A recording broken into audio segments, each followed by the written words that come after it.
Olá, é um prazer estarmos aqui novamente no nosso programa Sala de Imprensa.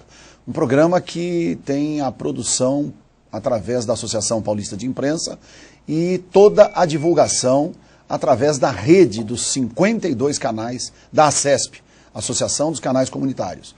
Nós estamos sempre recebendo autoridades, personalidades, e hoje não poderia deixar de ser. É um particular amigo, é uma pessoa que eu admiro muito, em razão da sua trajetória, do seu trabalho sério, determinado, e principalmente, ele tem uma filha que é uma graça, é uma grande cantora, ela é um exemplo no show business brasileiro. Eu estou falando do nosso querido médico, Dr. Herbert Gauss. Herbert, é um prazer ter você aqui conosco. O prazer é todo meu, realmente é um prazer muito grande estar aqui falando com você, uma pessoa tão agradável que a gente admira há tanto tempo. Obrigado. E você falando, você sabe que me orgulha muito, porque durante muitos anos eu fui Dr. Herbert Gauss, hoje eu sou o pai da Paula. E é muito mais importante ser o pai da Paula do que o Dr. Herbert Gauss. E também está ao lado dessa princesa do jornalismo aqui, que é um prazer. Meu querido. Prazer estar com vocês. Prazer enorme, doutor, estar aqui mais uma vez também com o Redório, Obrigado. muito bom. Muito Que bom obrigado. saber que o senhor também é o pai da Paula, né? Eu Ai, tá conheço vendo? a Paula, porque eu também faço muito universo artístico, e conheço a Paula, já vi nos palcos, e ela é uma menina encantadora, sem dúvida. Tá vendo? Ó? E aí eu ia fazer a apresentação, mas na verdade nosso querido médico, cirurgião plástico, Dr. Herbert Gauss, em razão da sua sempre cordial, não é? E um homem cavalheiro, apresentou a nossa querida jornalista, Mara Bastos, que é, inclusive, não só integrante do nosso grupo aqui, de apresentadores de vários programas, como também tem o programa na UOL. Você ainda tem, né? É verdade, Mara? o nosso é o conteúdo UOL, ali na TV Geração Z. É um programa bem gostoso, um programa que fala de música, que leva celebridades, um bate-papo. Tem que levar a Paulinha lá, pô. E vamos levar a Paulinha, com certeza. Vamos marcar sim, com o maior Ela vai prazer. ficar super orgulhosa. Com certeza, e nós também. Isso é legal. Muito bom. Meu querido amigo, Herbert, nós temos hoje visto que a indústria, não é? De toda a força, o comércio, a prestação de serviço, enfim, o Brasil cresceu e enriqueceu. Somos hoje a 6ª maior economia do mundo e, como tal, as mulheres, os homens também, mas mais as mulheres, se sentem na vontade e na obrigação de cada vez mais ficarem bonitas, enfim, tirarem determinadas, não é, situações do corpo ou da face, não é, que ela não esteja se sentindo bem, e aí surge a figura exponencial dos cirurgiões plásticos.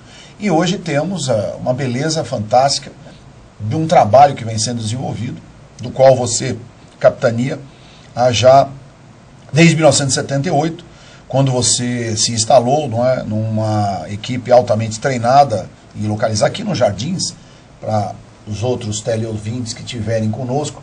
Os Jardins é um bairro privilegiado da cidade de São Paulo. E nós temos, então, hoje, essa expectativa da cirurgia plástica.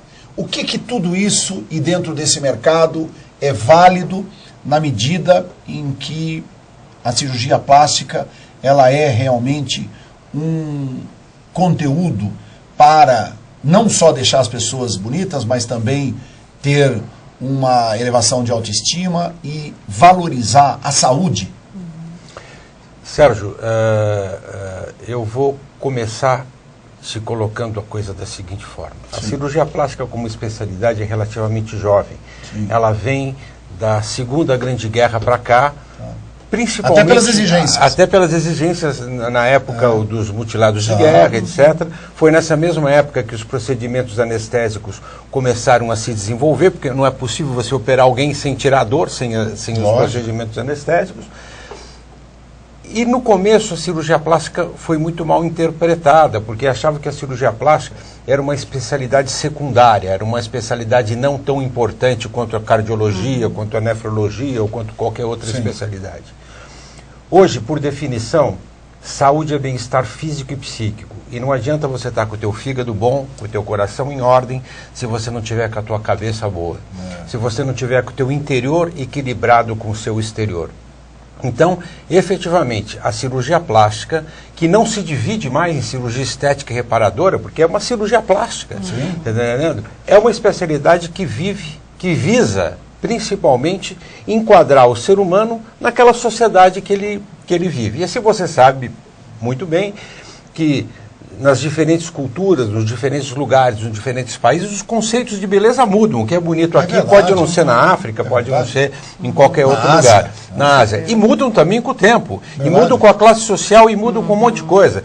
Imagina na época de Dom João VI, Sim. uma moça magra de hoje não seria nem olhada, seria acho que enforcada. Enforcada, Bonito eram os gordinhos. Exato. Então a cirurgia plástica é uma especialidade que realmente tomou o seu lugar de importância dentro do cenário médico, isso nas últimas décadas. Agora, é claro que, como qualquer outra especialidade médica, em mãos erradas ela pode ser mercantilizada. E isso é uma coisa que efetivamente pode acontecer, e acontece não só em cirurgia plástica, mas acontece em outras especialidades. Você vê médicos pedindo exames que não precisam, fazendo até cirurgias que não precisam. Então, não é uma exclusividade da cirurgia plástica, mas existe, de uma forma geral, uma mercantilização que a gente combate. E, na verdade, aí é que eu ia entrar um pouco mais nessa situação. Hoje, esse mercado, nós temos a Associação Brasileira de Cirurgiões Plásticos, né? Perfeitamente. Que também tem feito um trabalho importante Muito no sentido, importante. não é? De evitar com que... Porque, de um lado, você tem os criminosos, os charlatões e tal. E, por outro lado, você tem os médicos que não estão tão preparados, não é? Para desenvolverem esse trabalho e acabam realizando. Isso, a classe tem feito um trabalho de... Até para orientação ao nosso público, o que seria importante para... vamos colocar aqui, a pessoa está assistindo o nosso programa lá em Presidente Prudente, em Marília, ou em Araçatuba, ou em Bauru, ou em Ribeirão Preto, São José do Rio Preto, Piracicaba, enfim, as várias praças dos quais o programa Sala de Imprensa é exibido. Então ela fala, puxa, chegou a hora de eu fazer a cirurgia plástica. Quer dizer, como é que ela, na verdade, procederia? Quer dizer, porque o médico normal, o médico padrão, ele não tem, assim, essas aptidões, não é? Profissionais para dizer, ó, é bom você tirar isso aqui, diminuir aquilo, ou aumentar o seio, ou, enfim, tirar aquela gordurinha, não é? Então, o que seria mais aconselhável, na sua opinião, como especialista? Eu vou responder especificamente a sua pergunta, mas vou me permitir fazer uma colocação. Fique à vontade. Que o Conselho Regional de Medicina e a Sociedade Brasileira de Cirurgia Plástica fazem um trabalho maravilhoso no sentido de proteger a população dos maus médicos. Sim. Agora, existe a liberdade das pessoas de mostrarem e colocarem as suas ideias, seja de especialista que for, ou até no ramo de atividade que for. Porque a gente sabe muito bem, Sérgio, que os maus profissionais, não só na medicina, como em qualquer ramo de atividade, eles por si só acabam se mostrando e acabam sendo selecionados. Sim. Então a gente considera que é muito importante. A gente vive num país de dimensões continentais. Sim. É muito importante para a população que o médico, que o engenheiro, que o advogado possa ir à televisão, possa ir ao jornal, possa ir à revista. É uma função do jornalismo, da imprensa de uma forma geral, informar. E essa informação tem que ser dada através do profissional. O que não for bom vai acabar sendo eliminado pelo próprio sistema. Então, eu acho que é muito importante esse tipo de conversa que a gente está tendo, você abrir um espaço no teu programa para que o médico fale. Porque você citou muitos lugares que a nossa imagem vai chegar, e talvez pessoas desses lugares não tenham a possibilidade de consultar um médico. Exato. Sem dúvida. Respondendo especificamente sobre a sua pergunta, eu acho que existem duas formas de uma pessoa ser indicada por um médico, não importa se é cirurgião plástico ou qualquer outro. Através de um outro médico. Sim. Todo mundo tem um ginecologista, todo mundo tem um pediatra, Sim. todo mundo tem um clínico geral, ou através de alguém que já tenha sido atendido por esse médico, indicação de pessoa a pessoa. Eu acho que essas são as duas formas mais clássicas de indicação médica. Agora, eu gostaria de te perguntar uma coisa, doutor. Até vou abrir uma particularidade minha. Isso é eu bom. fiz uma cirurgia muitos anos atrás e eu fui vítima de um erro médico. Esse Olha, médico me foi eu não recomendado, sabia. é verdade. Esse médico foi recomendado, muito bem recomendado. Ele fazia parte do Conselho de Medicina, vi alguns trabalhos dele, enfim, gostei. Acredito sim que acontece muitas vezes do médico naquele dia ter uma infelicidade, como qualquer outra profissão, acaba às vezes cometendo um erro. Enfim, depois disso, eu tive que procurar outros cirurgiões para poder então Reparar solucionar o o erro. problema, que é muito pior, o senhor bem sabe, né? Sem dúvida. Hoje, há anos atrás, quando a gente se reportava ao Conselho de Medicina, né, Jornal de Medicina, nós, como usuários, como pacientes, não tínhamos tanta acessibilidade.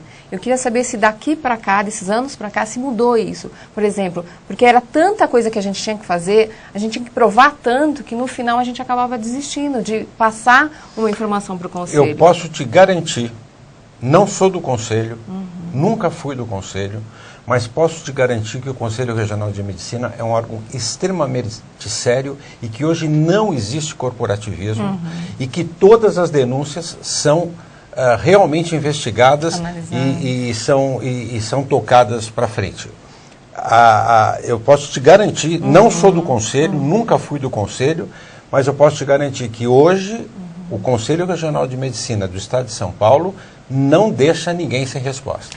E, inclusive, na época também, esse próprio cirurgião acabou acontecendo a mesma coisa com outras pacientes. Ele me procurou e pediu até mesmo, queria saber quais médicos me auxiliaram, que foram atrás. Eu acabei até, no fim, ajudando ele de uma certa forma.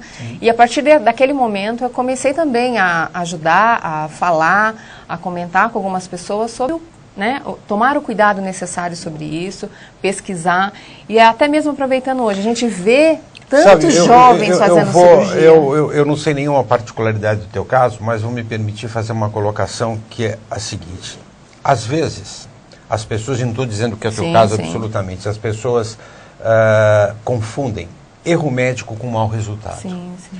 Erro médico, verdade, importante. Erro médico é uma coisa, mau resultado é outra. Que para o paciente não tem é a mesma coisa, porque errou. bem colocado. Então eu digo para você o seguinte: mau resultado pode estar relacionado, obviamente, com a atuação do médico, mas pode estar relacionado com a cicatrização, pode estar relacionado com o paciente não ter seguido exatamente as recomendações pós-operatórias. Então, absolutamente sem querer te corrigir, porque eu tenho certeza que você é uma jornalista, uma pessoa esclarecida, muitas pessoas confundem erro médico com mau resultado e são coisas bastante diferentes. Existem erros médicos e existem maus resultados. É verdade. Inclusive, o mau resultado é que a cirurgia plástica, atualmente, até dá medo, né? Porque de tanto se fala, de tanto se faz. Até quero perguntar para o senhor. A cirurgia plástica ficou tão perto das pessoas hoje em dia, né? Então as pessoas não tinham acesso, não imaginavam como era feita uma cirurgia plástica. Hoje existem programas de TV que mostram como é feito, né? Todos os cuidados necessários. Eu queria perguntar para o senhor, como é que o senhor vê essa proximidade das pessoas? Está vendo? Isso é bom? Eu acho isso péssimo. Todos esses programas de televisão que mostram os procedimentos cirúrgicos são procedimentos, são coisas totalmente distorcidas. A maioria das coisas são inverdades.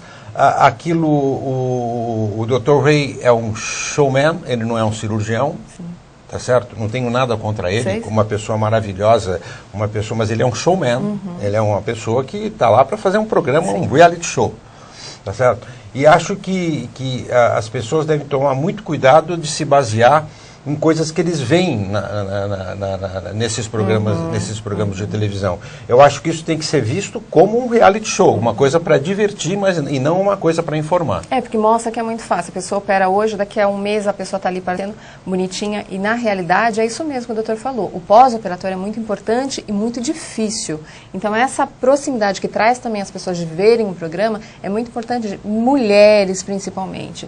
É fácil, é bonito, a gente realmente quer o resultado, mas tem que se importar muito com o pós-operatório, que também existem as drenagens, que acontece isso, muitos erros, muitos maus procedimentos acabam porque as pessoas acabam não fazendo e nem sabem muitas vezes o que tem que ser feito. Mas você não tenha dúvida nenhuma, você está 100% certo. Hoje, dentro da procura, não é, dos casos de cirurgias plásticas, qual é a mais procurada? Qual é a... Sérgio, já nasceu o ser humano que vai viver 130 anos. Tá. Você imagina que isso está mudando muito rapidamente. Nos Estados Unidos tem mais de 1 milhão de americanos. Quando eu me formei em 1978, a expectativa de vida da pessoa era 70 anos. Exato. Hoje a expectativa de vida é praticamente 83, 90, quase mais de 80, e já nasceu a pessoa, o indivíduo que vai durar 130 anos. Então, as coisas mudam muito, tá certo? Quando os nossos pais tinham a nossa idade, você deve ser bem mais jovem do que eu, mas quando, mais ou menos, tá certo? Nós éramos velhos, hoje nós não somos tão velhos assim. É verdade. Então, meu pai mesmo, enfim, ele faleceu jovem, com 52 anos. Mas eu tinha ele como um senhor, como um idoso. Eu não entendi, as pessoas falam, puxa, ele era tão jovem. Aí eu falava, pô, jovem, enfim. Eu vou fazer, eu era jovem, eu vou fazer 60 anos. Eu vou fazer 60 anos agora em maio. Não estamos tão longe, não. Eu tenho 54. Não, nós somos da mesma geração. Quase. Então, eu digo assim, as cirurgias de contorno corporal são as cirurgias que mais são feitas hoje. Por quê? A gente consegue passar um creminho, tal, corta o cabelo, fica mais bonitinho. Quer dizer, a cirurgia de rejuvenescimento facial já não se faz tanto como as de contorno corporal. Então, tirar aquela gordurinha, as mulheres arrumarem a mama. Porque você imagina o seguinte, uma mulher, há anos atrás, há 10, 20 anos atrás, com 60 anos, praticamente não tinha mais vida sexual. Hoje, com 60 anos, ela está no auge. É uma menina. Está no auge. Então, ela quer ter o peito bonitinho, quer ter o peito durinho. Eu coloquei prótese de silicone em senhoras com 80 anos, ultimamente. Olha que e ela, não, eu quero tal, porque eu quero. E ainda mostrava, doutor, como está o peito aqui. Perfeito, tá legal, é um direito que ela tem. Adoro. Sente alguma coisa. Bom. Então, as cirurgias de contorno corporal são as cirurgias que são mais procuradas. Agora, é óbvio que essa pergunta eu poderia fazê-la e responder, mas eu quero saber o percentual, se é que você pode me responder, doutor, que é o seguinte, o maior número de procura é por mulheres. Sem dúvida, porque a maior... Mas os homens muito. Tem um percentual legal? Coincidentemente, hoje, eu operei 2 homens. Eu fiz 2 cirurgias hoje, os 2 eram homens. Sim. Mas as mulheres são muito... E também contorno corporal. Uma contorno corporal e outra essas pálpebras. Sim. A cirurgia que aliás já falaram para mim fazer e tal, não sei o quê. Você está bem. Aguenta mais um pouquinho. Mas, olha os homens se revelando, adoro.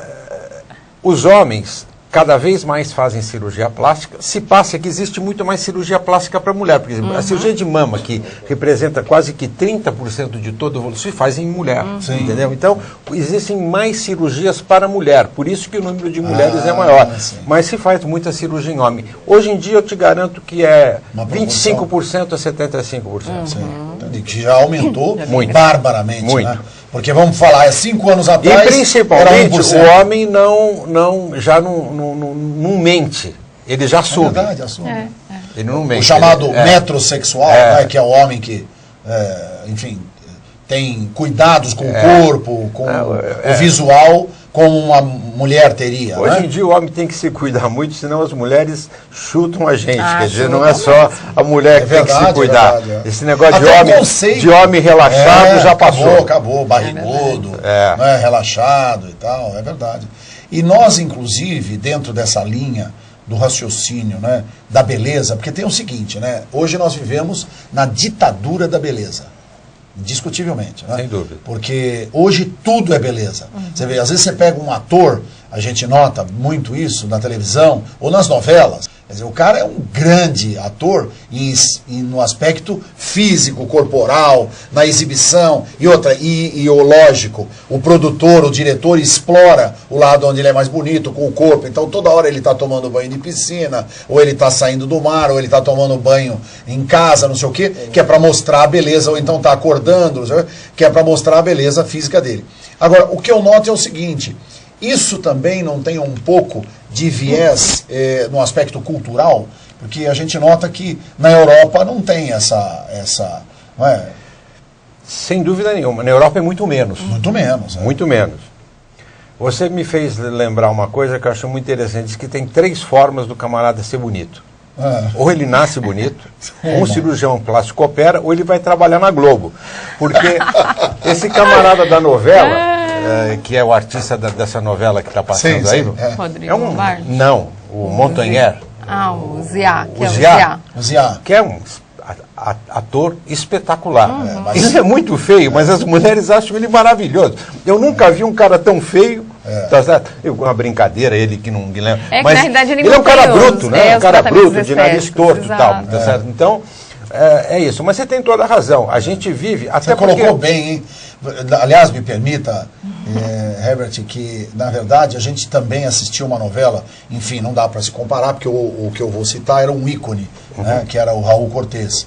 Mas o Raul chegou a ser símbolo sexual. O cara careca, magrelo. Exatamente. Ser símbolo sexual. 75 anos. Não é? Exatamente. É meio maluco, né? É. Por causa daquela novela que ele fez. Exato. Não é? Fez. Então é o que você disse. É legal, tem três As formas. três Uma é formas. nascer bonito. Outra é um a outra é cirurgião um plástico. cirurgião plástico para fazê-lo bonito. Ou então ser artista da Globo. também É isso aí. Tá certo? Mas, E resta a terceira. mas realmente a gente vive a ditadura da beleza, principalmente porque a gente mora num país tropical. Se você falou da Europa, de uma forma geral, verdade, país que 4, 6 meses por ano é inverno, é diferente. É verdade. Aqui a mulher está muito mais exposta, o homem está muito mais exposto, a coisa é muito mais Até democrática, livre, não é? No claro, aspecto sem dúvida. da indumentária e tudo. Né? E tem um fato também que hoje a mulher ela é dona do seu dinheiro, né? Antigamente tinha que pedir pro marido, hoje não, a mulher trabalha, ela mesmo vai, ela só avisa o marido, ó, tô entrando numa cirurgia tal dia, tá? Só avisa, né? Só comunica. Isso é fundamental. Né? Isso Essa é uma mudança fundamental. cultural também que houve. A mulher hoje ela tem autonomia, ela trabalha, ela sabe o que quer. Obviamente ela dá satisfação para o seu marido, porque o marido também dá satisfação para a mulher, mas ela já não precisa tanto precisa do marido. tanto Não. do Ela, aval ela da banca, família. ela banca os seus projetos. Eu falei de cirurgia só completando, mas eu sou adepta à cirurgia. Inclusive, a minha próxima é uma prótese. Eu estou namorando essa ideia já há algum tempo, viu, doutor? Agora, deixa eu te perguntar uma coisa. Eu vejo também que entre os adolescentes, mais adolescentes, assim, bem jovens, crianças de 12, 13 anos, o número de cirurgia cresceu absurdamente. E Verdade. hoje tem menina de 14 anos 14 querendo pôr anos. prótese no seio. Tem meninas que já superaram mulheres de mais de 30, 40 anos em número de cirurgias. E hoje, o senhor me corrija se estiver errado, parece que tem um projeto, não sei se isso já está regulamentado, que os pais autorizam a que seja feita a cirurgia. Isso realmente procede? Doutor? Sempre que é menor de idade. Aí é uma questão ela legal. precisa- aí não é- ela precisaria de uma autorização. Eu vou te falar que isso é uma coisa que é um problema sério. E é uma Isso coisa. até no aspecto ético, hein? Não, muito. Eu acho que o médico tem muito, que falar, ó, desculpa, mas eu vou te dizer o eu seguinte, me nego a fazer uma cirurgia. Você Verdade. vê, Garota de você 15 vê, anos. a coisa é muito simples de entender, certo? É muito simples de entender.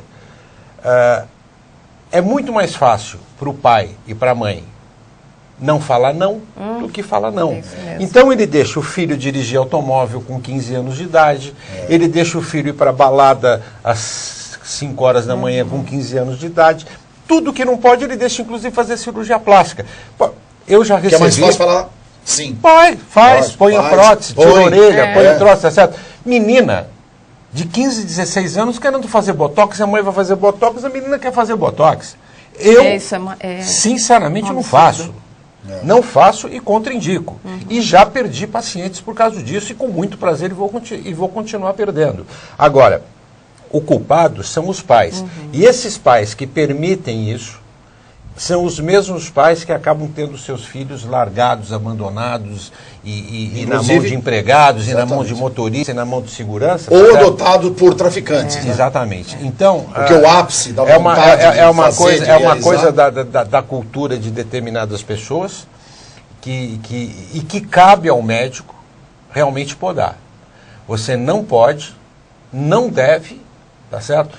E se você faz uma cirurgia que não existe uma indicação precisa, e se essa cirurgia não der problema nenhum, tudo bem, ninguém vai ficar sabendo, mas se der um problema, hoje o Conselho Regional de Medicina vai ser extremamente rigoroso com esses profissionais que não se balizam por normas extremamente rígidas no atendimento de adolescentes, de jovens e de uma forma geral. Isso tem que ser mesmo. Tem que né? ser. Até porque, Sério. no meu modesto modo de interpretar, é quase um crime, né? Sem dúvida. Você deixa, eu digo quase Sem dúvida nenhuma. E E não adianta. consentimento dos E pais. não adianta ter consentimento E do dos jovem. pais. Não adianta. Quem conhece os riscos é o médico. É um médico, exatamente. O pai, dá.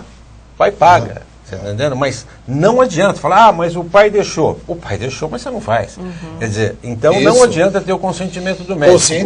Porque realmente quem conhece os riscos, quem conhece os problemas futuros, existem cirurgias que devem ser feitas em crianças de 6 anos, como uma orelha em abano, como uma deformidade congênita qualquer. Quer dizer, nós não estamos generalizando, nós estamos falando de cirurgia estética em jovens, em adolescentes em fase de crescimento. Você tem que primeiro esperar o corpo desenvolver para depois querer mexer.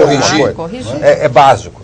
Então, eu, na verdade, pensei exatamente isso. Quer dizer, a cirurgia plástica, ao público, não é, na sua grande maioria, é sempre interpretada como uma forma de estética, de beleza e tal, mas não é, né? Quer dizer, um dos casos que você acaba de citar, mas teriam outros, no sentido da correção necessária. E aí é feito por um cirurgião plástico, até para melhorar as condições do tratamento e da própria aparência física. Mas tem coisa que é necessário, não é? Inclusive, hoje, por exemplo, está muito em moda as cirurgias bariátricas, para cirurgia de redução de estômago, em que a gente vê pessoas que emagrecem 60, 80, 100 quilos e precisam de cirurgias para reparar aquele excesso de pele, aquela coisa que sobrou. Então é bem por aí mesmo. Que tem que acontecer mesmo. Tem que acontecer mesmo. E outra também, lábio leporino, não é? Lábio leporino, fissuras palatinas, más formações de uma forma geral. Exato. Isso sem falar das cirurgias de queimado, das cirurgias de outros tipos de cirurgia que são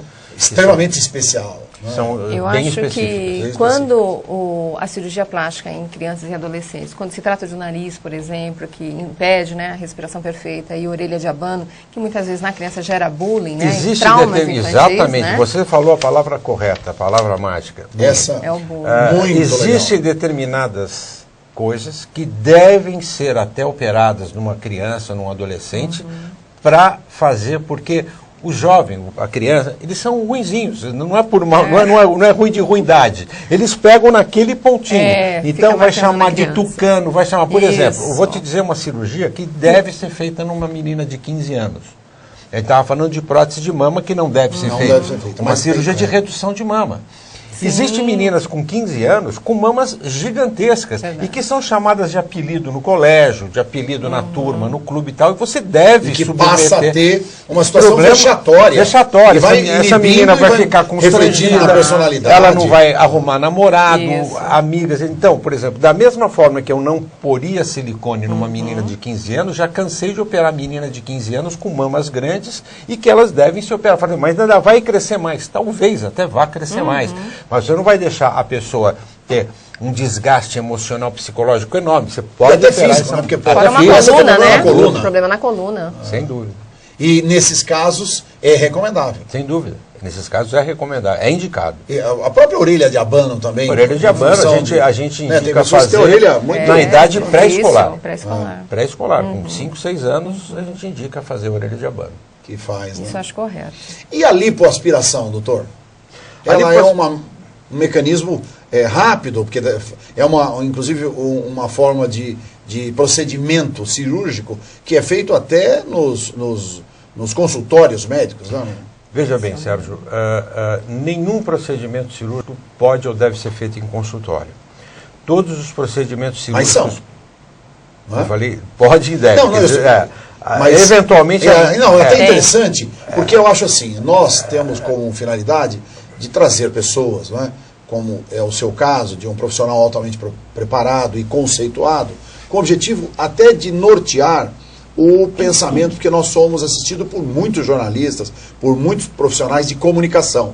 Então é importante, não é, que esse profissional, que cá entre nós não tem a necessidade de ter um conhecimento técnico sobre o assunto, mas na verdade é fundamental, porque a lipoaspiração, até para quem não sabe, é aquele procedimento que enfia aquela cânula... É retirada de gordura por sucção. Por sucção, exatamente. Você colocou, são feitos em consultórios, mas não devem ser feitos em consultório. Quer dizer, a priori, aqueles que fazem em consultório, enfim, então o problema é que não é recomendável. Nós não temos, mas por outro lado nós temos. Você como jornalista e eu como médico. Nós temos uma obrigação. Exato, de alertar. Porque eu vou te fazer uma colocação assim, só para você...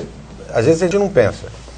Você já ouviu falar de inúmeros casos de pessoas que morreram no procedimento cirúrgico de lipoaspiração, por exemplo. Inúmeros. Então vamos lembrar. Você viu algum caso, falar assim, a fulana de tal morreu no Hospital São Luís, no Hospital Albert Einstein, no Hospital Sírio-Libanês, no Hospital 9 de Julho, no Hospital Vila Lobos, no Hospital... Não, Sim. na clínica tal, na clínica tal, na clínica tal, verdade. na clínica tal. Me mostra, não que não possa vir a acontecer um caso no hospital. É porque o hospital equipado. Hospital é um lugar para se fazer procedimento médico cirúrgico, não é clínica. Por quê? A clínica não tem uma condição. Quando vai bem, vai bem. Quando não vai bem, não tem como. Aquela do Rio de Janeiro, principalmente, que já teve problema. Você vê esses canais de televisão passando essas matérias, é clínica em cima de botiquim, é clínica do lado de armazém, quer dizer, é clínica. Não que não possa existir um acidente num hospital. Agora, você não lembra de ter ouvido falar assim, estamos aqui na porta do Hospital Albert Einstein, onde não sei o que lá. Onde fulano... Então, normalmente a clínica tal, a clínica tal, a clínica tal. Estou para dizer que não teve nenhum caso desse. Eu nunca vi. Então eu digo para você o seguinte, muito bem a lembrado, primeira coisa na hora de fazer uma cirurgia plástica é estar num hospital que tenha todos os recursos, que tenha UTI para não ser usada, que tenha banco de sangue para não ser usado, que tenha raio-x para não ser usado, que tenha tomografia. Mas tem que ter. Mas tem que ter. Porque se você isso é que nem fazer seguro. Tá certo? Você atravessa a rua sem olhar só porque o sinal está aberto? Não. Para você? Não. Você olha. Lógico, você tem que olhar. Então não pode. Efetivamente não pode. Se passa o seguinte, que para baratear o custo, tá certo? E em função da vaidade da mulher, porque a mulher é a coisa mais maravilhosa que Deus fez. Mas a mulher é vaidosa e na hora que ela quer e ela vai lá e faz, entendeu? E aí se ela for num médico que ele fala, olha, eu vou internar a senhora no hospital. Deita aqui, doutor, ela mas faz aqui, deita aqui, ela deita aqui, você vai fazer. E outra, eu tenho uma amiga que fez na clínica de um amigo e outra ela saiu no mesmo dia. É isso. Tá certo? Aí você vai falar, olha, desculpa, mas eu não faço isso. Doutor, eu tive uma paciente ontem no consultório, ela queria tirar, você, doutor, mas o senhor pode fazer isso aqui? Eu falei para minha senhora, eu posso até fritar um ovo aqui, me dá uma espiriteira, mas isso daqui não é uma cozinha. Entendeu? Aconteceu muito naquela cirurgia, né? Dessa história de sair no mesmo dia. Como que chamava? Era uma lipo que a pessoa fazia e já saía dali mesmo. A sucção era feita no próprio consultório. Eles faziam... Tinha um nome. Hidrolipo, isso. Veja bem, as pessoas inventam alguns ganchos para fazer marketing. Que não existe mais, né? Acredito, né? Não é que não existe. Existe tudo. Porque o que deu de problema, eu tenho amigas que, olha, tem que nascer de novo, gente. É muito cuidado com isso. Então, a gente que gosta de gastar, a mulher é complicado. Essas questões de erros médicos na televisão, uma moça, aliás, isso também não é privilégio só do Brasil, tem em outros países também, não é? E eu não me lembro se foi aqui no Brasil, se foi no exterior, mas ela tinha um probleminha, porque ela tinha uma pequena... gordurinha lá. Não era gordura, era enrugado, não é? Estava enrugado e tal. E aí foi fazer uma cirurgia, e aí o médico teve um erro, enfim, eu acho que na sutura, ou alguma coisa que o valha, e que aí ficou com aquelas... queloides, ficou com aquela... Então, aí eu acabei de ouvir uma coisa do Dr. Herbert que tem tudo a ver. De repente, quer dizer, o médico, como médico, ele já deveria dizer, olha, eu vou dizer uma coisa, porque a queloide não é uma coisa que o médico que faz. Ela, às vezes, sim, pelo erro na cirurgia, na sutura, na costura dos pontos e tal. Mas, às vezes não, às vezes é uma rejeição. Infelizmente, a gente que respeita tanto tudo que é sério e o jornalismo, a imprensa séria, tá certo? Infelizmente, a maioria das coisas que a gente vê nesses programas que passam à tarde, sensacionalistas de televisão, dizendo erro médico, não é erro médico, é mau resultado, é a câmera colocada num ângulo que aumenta, tá certo? Eu senti isso. Porque isso traz ibope, porque isso traz, vamos dizer, público, audiência para a televisão. Primeira coisa, erros médicos existem, mas só depois de um caso ser levado ao Conselho Regional de Medicina, de ser feita uma Analisado junta médica por peritos, e ter dado e aquilo ser julgado, que pode dizer que é erro médico. Sim. Ninguém pode dizer que é erro médico enquanto não for efetivamente provado que é erro médico. Porque, até pelo que me consta, ninguém pode ser considerado culpado antes de ser provado sua culpa. Lógico. Então é isso. E é importante, então, para as mulheres que estão nos assistindo, para os homens também. Não adianta querer fazer economia em cirurgia plástica. Economiza no restaurante, na compra do sapato, da bolsa, mas cirurgia plástica não tem como economizar. Não. Cirurgia é em hospital, nada de clínica. E esses planos mirabolantes que a gente vê, verdade. Né, porque agora tem planos de 36 meses você paga a sua cirurgia plástica. Gente, muito cuidado com isso. Tem muita gente que já foi atrás disso e, olha, hoje chora lágrimas de sangue. Não é verdade, doutor? Sem dúvida nenhuma. Eu acho que é uma obrigação do médico tornar a cirurgia plástica acessível às pessoas. Porque, infelizmente, a cirurgia plástica não é coberta pelos convênios. Tá certo? É uma obrigação do médico tornar a especialidade acessível, mas ele não pode fazer com que isso se aconteça através, ou seja, o mercantilismo, através de se queimar etapas. Então, vou fazer em qualquer lugar que é para ficar barato. Isso não justifica, tá certo? É melhor não fazer. Melhor não fazer. Dr. Herbert Gauss, em razão da sua experiência, do trabalho que realiza na área médica, é também professor, tá certo? E tem uma especialização no sentido da cirurgia plástica, ou o senhor tem outras áreas específicas da medicina?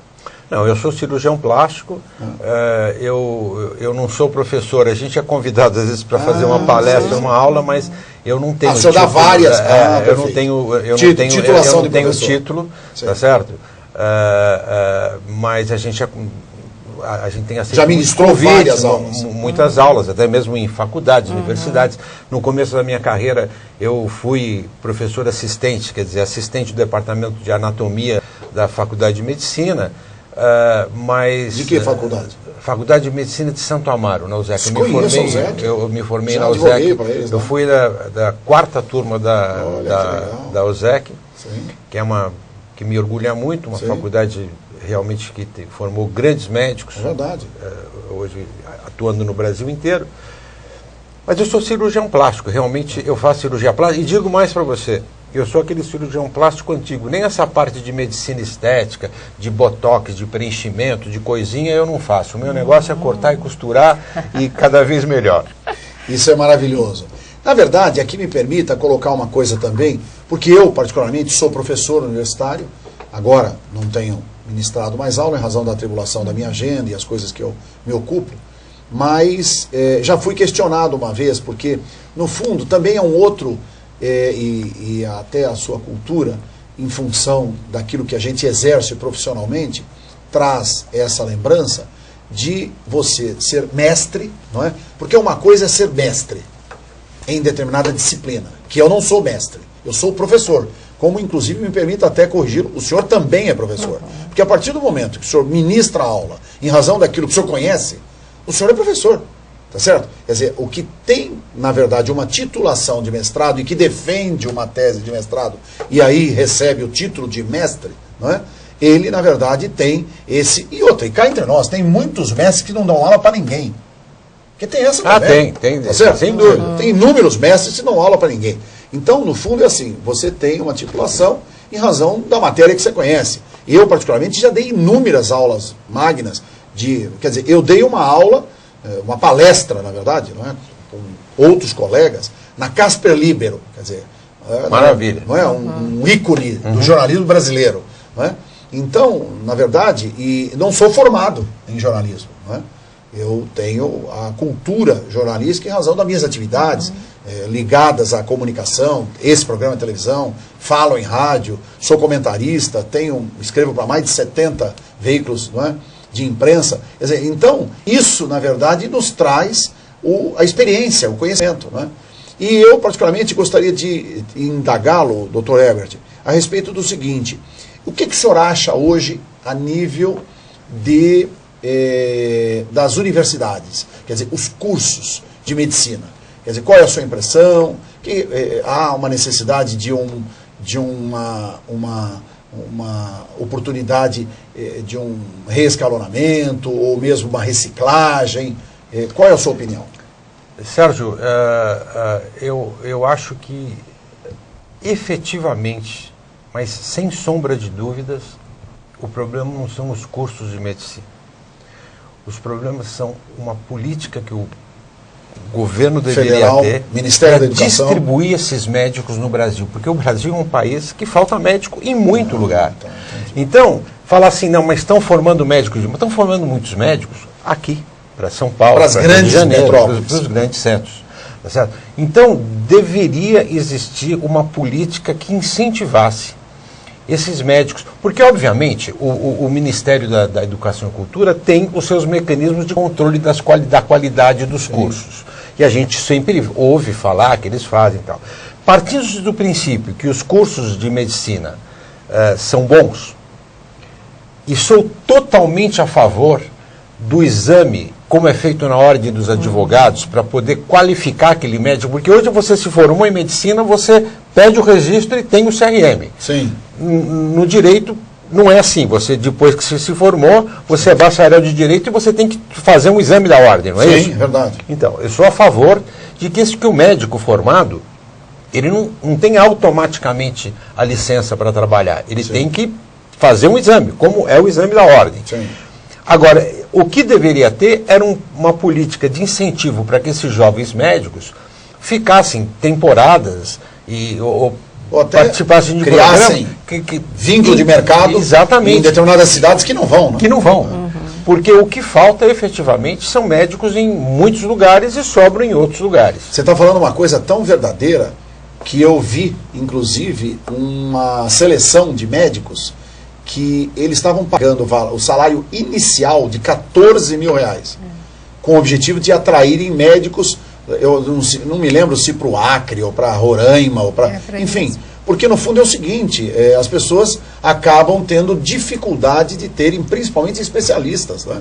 Cirurgiões, eu me lembro que o cirurgião acho que era 18 mil, valor inicial. Quer dizer, então... A medicina é a profissão que melhor remunera numa fase inicial da vida profissional. Da vida profissional. O médico hoje se forma, termina a sua especialização, ele está com 28, 27, 28, 30 anos, ele consegue ganhar muito mais do que qualquer outra profissional. Dando plantão, claro, tem que trabalhar, não é ganhar muito. Tem que trabalhar muito. Mas já foi uma loucura isso. Já foi uma loucura. Agora, você imagina se existisse um programa que incentivasse esses médicos a se espalharem por esse Brasil todo, tá certo? Daí seria uma coisa efetivamente legal. E outra, isso existe, né, no coração, porque eu acho assim, duas profissões que, aliás, eu sempre repito, e com o maior orgulho, tem dois profissionais na história do universo que são tratados por doutor, porque tem aquela coisa também, não, o senhor não é doutor, porque o senhor não defendeu tese e tal, que é o médico e o advogado. O médico porque cuida do bem mais importante do ser humano, que é a vida. E o advogado porque cuida da situação mais importante da vida, que é a liberdade. Que é a liberdade. Porque não adianta nada ter vida sem liberdade. E também não adianta nada ter liberdade sem vida. Quer dizer, então, daí os dois doutores da ciência da humanidade. Não é? E tem uma coisa que aproxima muito o médico do advogado.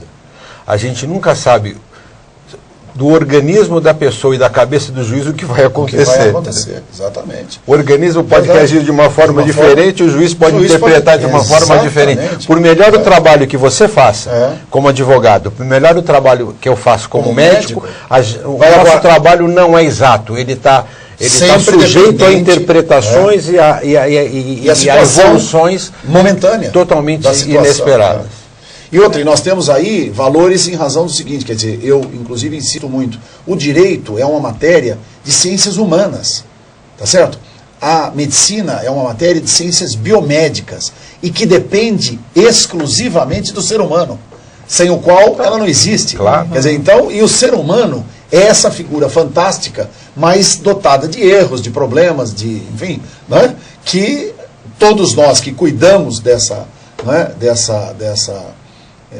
ser humano, é, no fundo, uma necessidade de você entender não é? Porque o advogado, ele é um pouco de médico, de cirurgião plástico, de jornalista, de psicólogo, de psicoterapeuta, não é? De padre, não é? Psicanalista, e a mesma coisa o médico.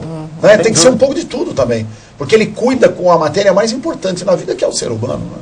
E a cirurgia plástica vem para traduzir tudo isso num valor de enriquecimento, né? Porque acaba tirando vamos dizer assim, as anomalias que o próprio sentido natural da vida nos traz, do nascimento, e o médico cirurgião plástico vai, corrige, não é? Porque uma coisa... A cirurgia plástica propicia você equilibrar o interior com o exterior.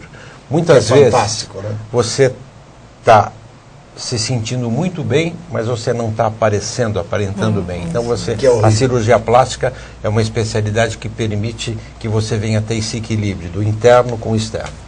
O que é muito importante, né? Sem dúvida. E aí, Herbert, eu gostaria do seguinte: você também tem uma clínica conceituada, você tem seus pacientes, tem já uma experiência, não é, nesse mercado.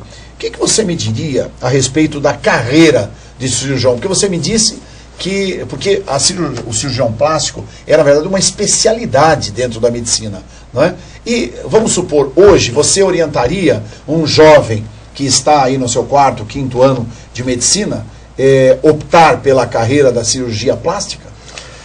Sérgio, sem querer assim exagerar, sim, a medicina é mais do que uma profissão, é quase um sacerdócio. Você ser médico, o médico que realmente exerce a sua atividade de uma forma plena, ele é uma pessoa um pouco diferente das outras. Eu não estou querendo puxar a sardinha do meu lado, é um pouco diferente do que as outras.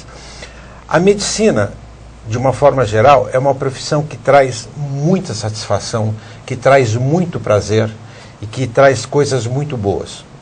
Como qualquer coisa na vida, pode trazer também coisas não boas, mas a maior parte das coisas são muito boas.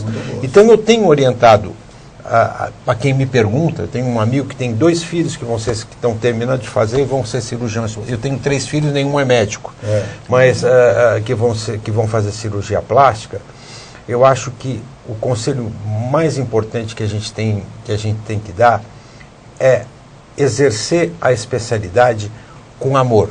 Exercer a especialidade com a certeza de que você vai estar ajudando alguém. Exatamente. Você pode querer ganhar dinheiro, nada mais justo do que ganhar dinheiro, do que você poder ter bens materiais na profissão, mas sempre pensando que você vai fazer, que você vai exercer sua profissão para ajudar alguém, sem dúvida nenhuma. Então, e é tão importante, dentro dessa linha que você acabou de colocar, Herbert, porque assim, eu tenho dito que o profissional do direito, o advogado, ele tem também uma função específica e extremamente honrosa na sua atividade profissional.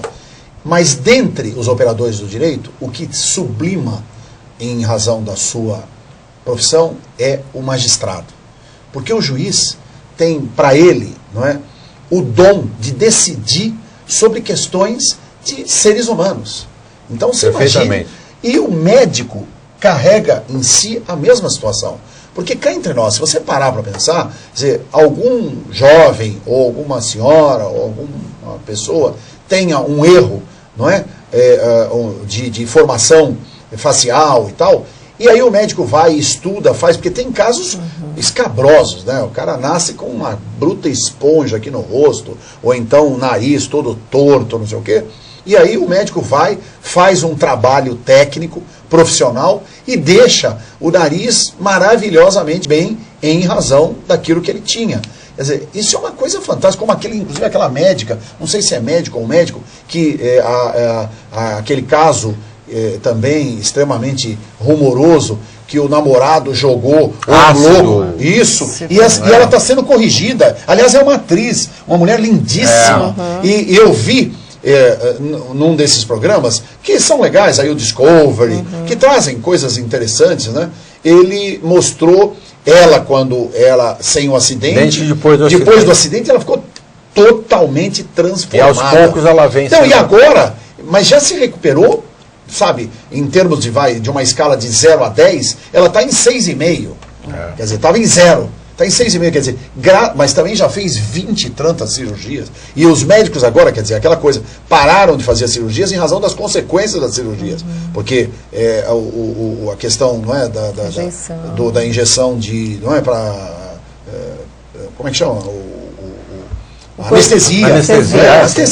Anestesia é algo... E a rejeição. A rejeição, né? Enfim, aquela coisa cirurgias toda. de face inteiras, né? Que é o caso dela. O dela é tudo. Orelha, nariz, não, tem sendo transportado, até transplante de face. Transplante de face. De face. Isso daí já é uma cirurgia multidisciplinar, né? Que já não é... o cirurgião plástico está presente nessa equipe também, mas é uma cirurgia multidisciplinar. Que tem até um filme, né? Tem vários filmes. A dupla face.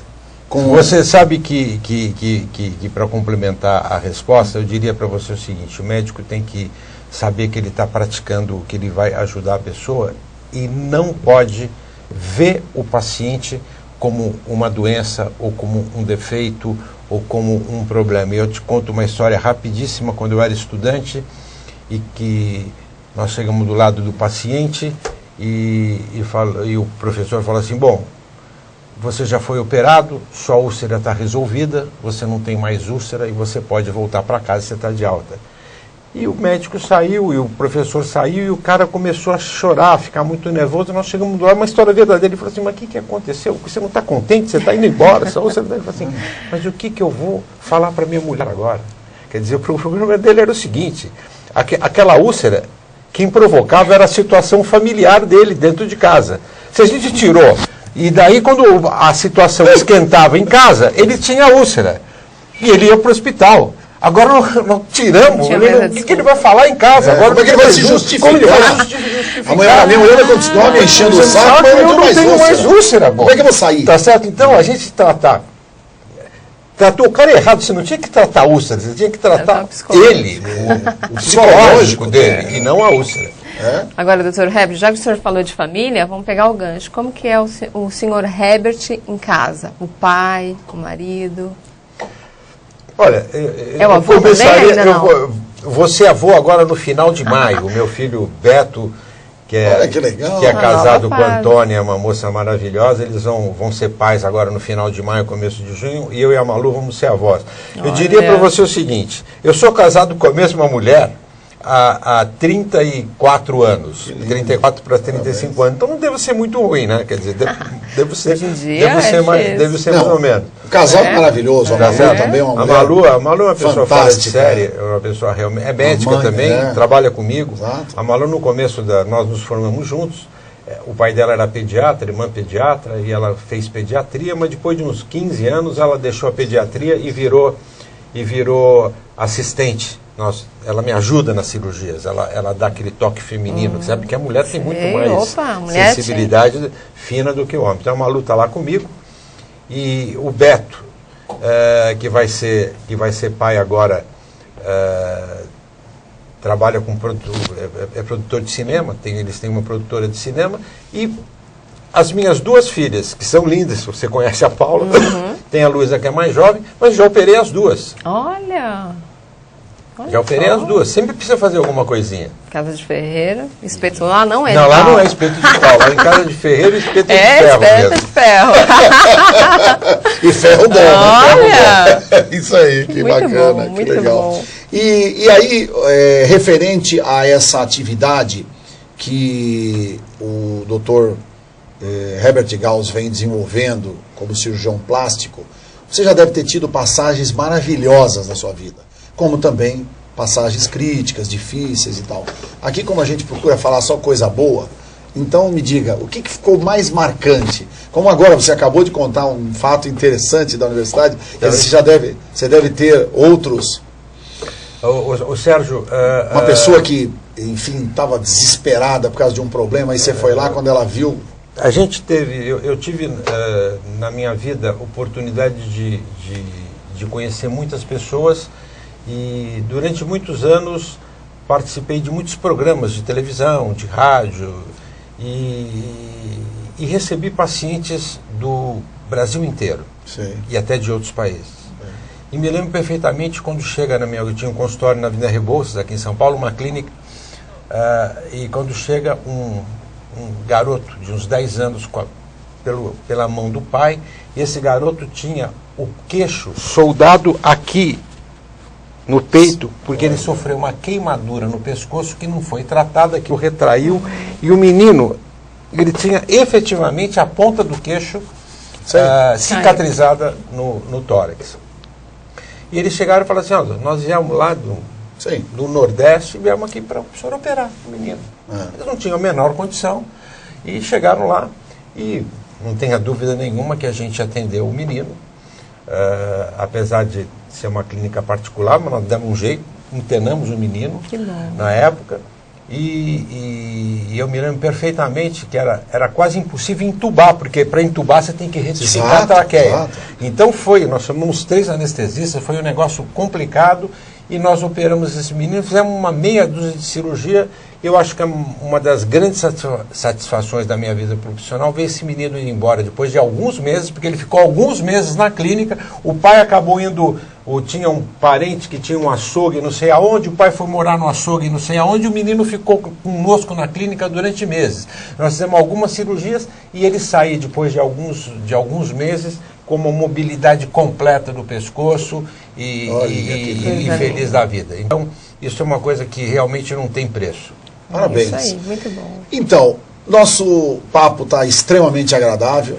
Nós já passamos aqui 60 minutos. Olha, parece que foram 3 minutos. Parece que foram 3. E eu tenho certeza que o nosso público, o telespectador, teve a oportunidade de ouvir palavra balizada e de um profissional altamente qualificado como o Dr. Herbert Gauss.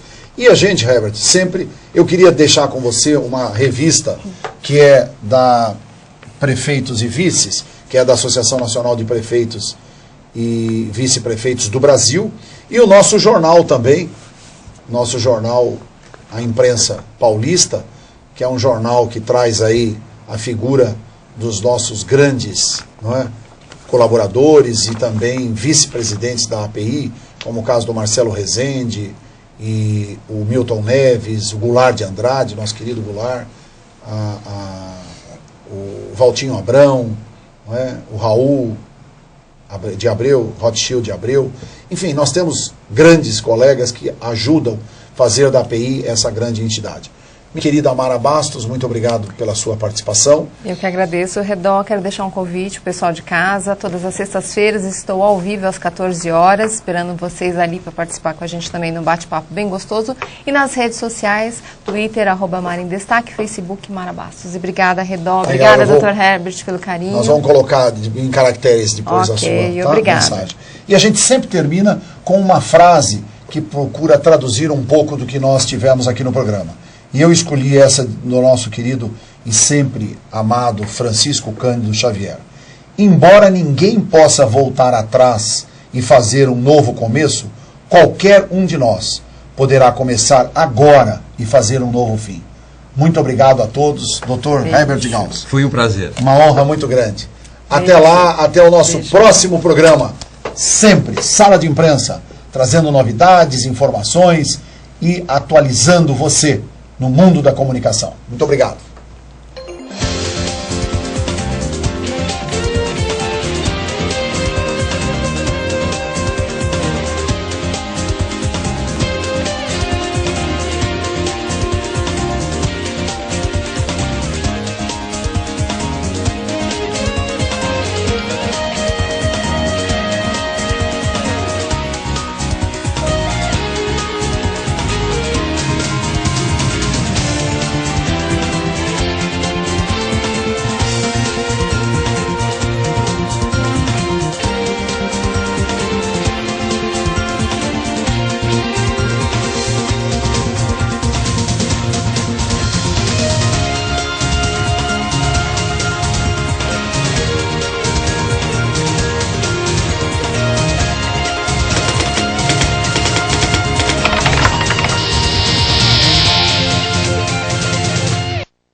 Não, Romário...